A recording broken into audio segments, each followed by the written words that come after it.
दोस्तों, नाग पंचमी के दिन पहले लेना या गरीबी भूल जाएगी। आपके घर का रास्ता मरते दम तक नागदेव धन लाकर देते रहेंगे और करोड़पति बना देंगे।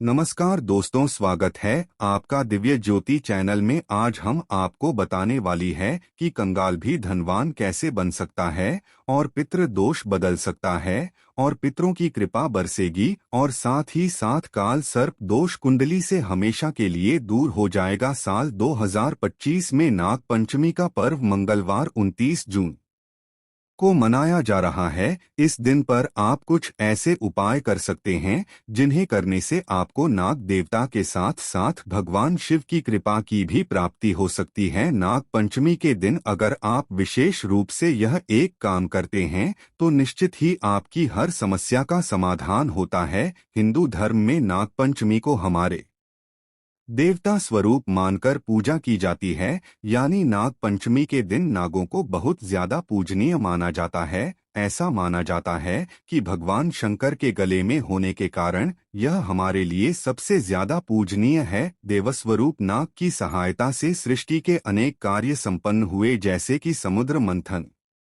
के समय समुद्र मंथन के दौरान वासुकी नाग का रस्सी के रूप में प्रयोग किया गया और संपूर्ण सृष्टि का भार शेषनाग ने अपने सिर पर उठाकर रखा है। स्वयं भगवान विष्णु शेषनाग संज्ञा पर विराजमान है। ऐसी कई पौराणिक कथाओं में नागों का जिक्र मिलता है जिसमें उनके अच्छे गुण बताए आते हैं, जो कि बहुत ज्यादा पूजनीय है। इस बार नाग पंचमी के दिन कोई व्यक्ति अगर यह उठाकर अपने घर लाता है और इसे पहन लेता है तो उसके जीवन में अनेकों चमत्कार होते हैं। जीवन में इस जड़ को धारण करने का एकमात्र नाग पंचमी का दिन आपको रंग से राजा बना देता है, परंतु इसे पहले ने के कुछ नियम है। ऐसे ही आप इसे उठाकर न लेकर आए और इस जड़ का क्या नाम है, कहाँ से यह प्राप्त होगी, यह सारी जानकारी वीडियो में आज हम आपको बताएंगे। इससे पहले वीडियो को लाइक जरूर से कर दीजिए और आप सभी सावन के इस पवित्र महीने में महादेव की कृपा पाना चाहते हैं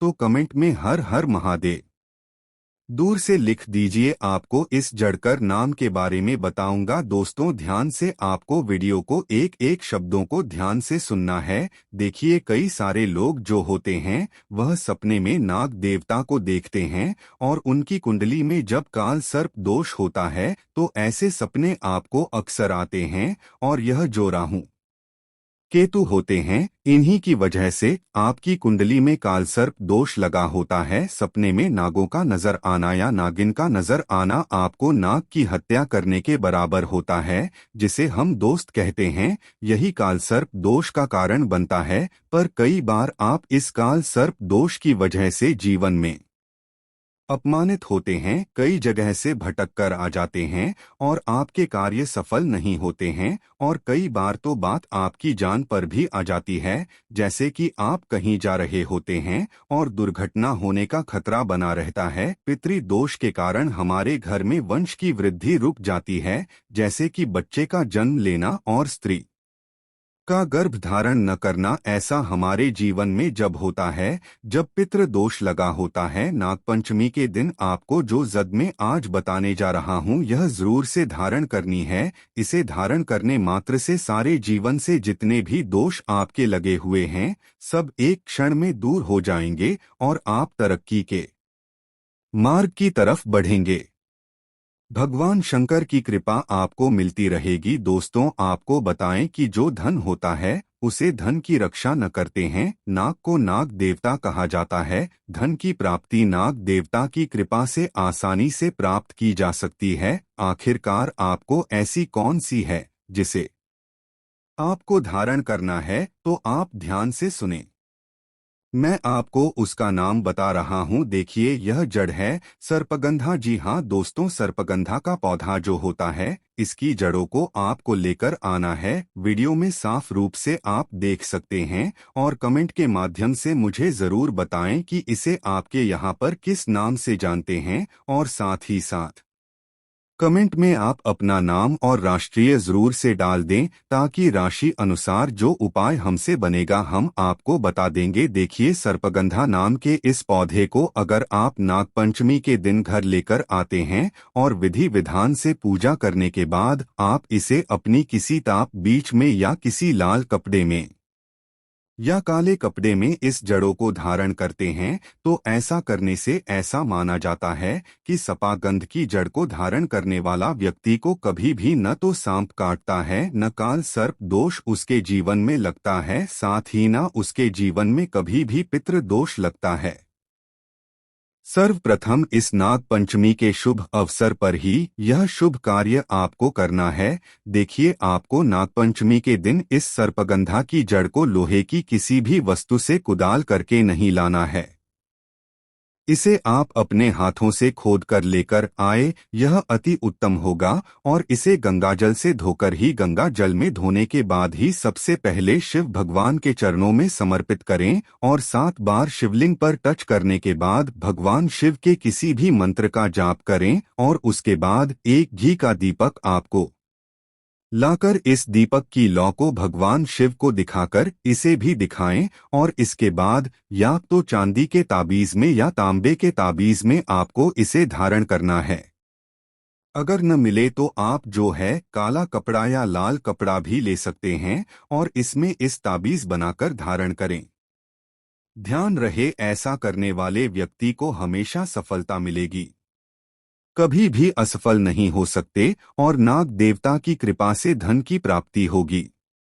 अब मैंने जितने भी आपको उपाय बताए वह 100% असर देते हैं, तो आपको किस बात की देरी है? तुरंत नाग पंचमी आते ही याद रखिए, इसको जरूर लेकर आई और अपने पास में आपको इस जड़ को लाकर तुरंत धारण कर लेना है। सफलता आपके कदमों में होगी और पूरी दुनिया आपके पास होगी। दोस्तों, यह जानकारी बहुत ही अद्भुत है और बहुत ही महत्वपूर्ण है। बहुत ही खोजबीन के बाद आपको ये जानकारियां दी जाती है, तो यह जानकारी आपको निश्चित रूप से जरूर से करनी है। और याद रखिए, आप वीडियो को लाइक जरूर से कर दीजिए और चैनल को सब्सक्राइब करना बिल्कुल न भूलें। दोस्तों, लोग गलती भी कर देते, कई सारे लोगों को मैंने देखा है कि नागपंचमी के दिन वह जीवित सांपों को दूध पिलाना शुरू कर देते हैं। इससे भयानक पाप लगता है। आपको सावधान हो जाना चाहिए और सतर्क रहना चाहिए। आपको बता दें कि जो महाराज आस्तिक मुनि ने सांपों की रक्षा के लिए नागपंचमी के दिन उन्हें दूध नहीं पिलाया था बल्कि उनके शरीर पर दूध को लगाया था। दूध को लगाया जाता है क्योंकि यज्ञ कुंड में जो भी अग्निशमन इनको नुकसान न कर पाए, इसीलिए उन पर दूध लगाते हैं। सांपों पर दूध लगाना शुभ माना जाता है और ऐसा कोई व्यक्ति करता है तो उसकी मनवांछित इच्छा भी पूर्ण होती है। और हाँ, दूध पिलाना नाग पंचमी के दिन सांपों को ढोर पाप के बराबर फल देने वाला होता है।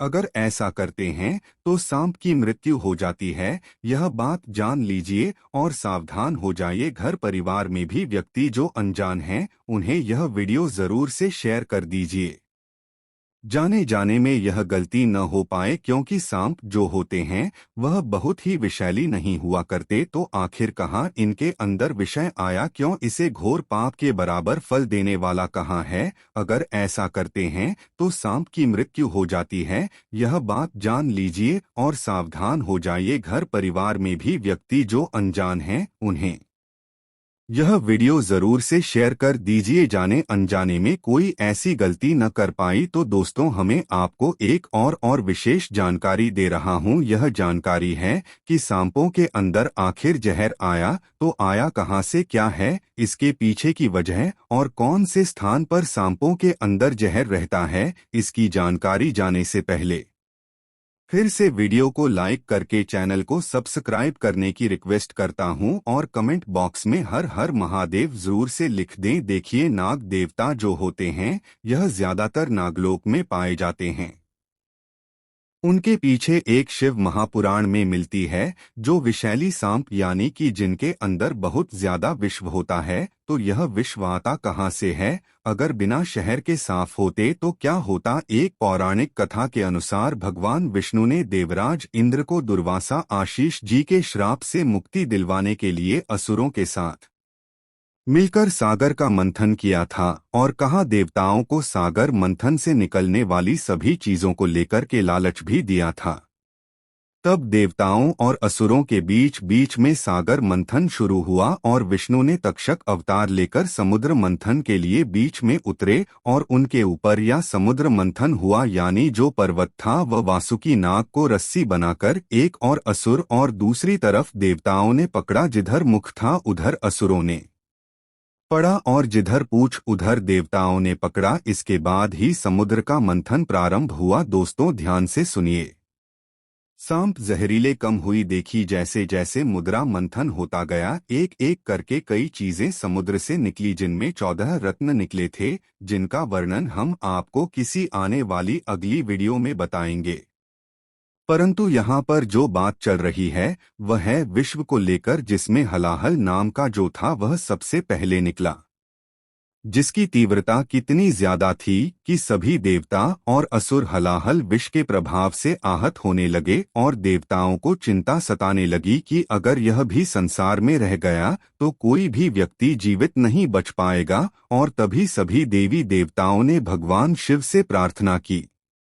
भगवान शिव ने देवी देवताओं की प्रार्थना को स्वीकार करते हुए हथेली पर उसे विश्व को रख लिया लेकिन उसकी कुछ बूंदें धरती पर गिरी और जो विश्व की बूंदें धरती पर गिरी उन्हें सपने अर्थात सपने पी लिया। बिच्छू ने भी पिया। कई प्रकार के कीड़े मकोड़े थे उन्होंने इस बूंद को लिया। तभी से बिच्छू और कई छोटे मोटे कीड़े जिनके अंदर विष पाया जाता है तो यह इसी वजह से पाया जाता है जो इस कथा में मैंने आपको शिव महापुराण की पुस्तक में स्पष्ट रूप में यह बातें बताई गई है वही बातें यहाँ आपको बताई है। तो नागपंचमी के दिन ऐसी कौन से उपाय हैं जिनको करने से आप शीघ्र धनवान होते हैं? अभी आपको यह भी बता देता हूँ। देखिए जीवन के हर प्रकार के दोष से मुक्ति पाने के लिए तो मैंने आपको जो जन्म धारण करने के लिए बताई उसे जरूर से आप धारण कीजिए और केवल सर्प दोष से मुक्ति पा सकते हैं और साथ ही साठा पितृदोष से मुक्ति पा सकते हैं।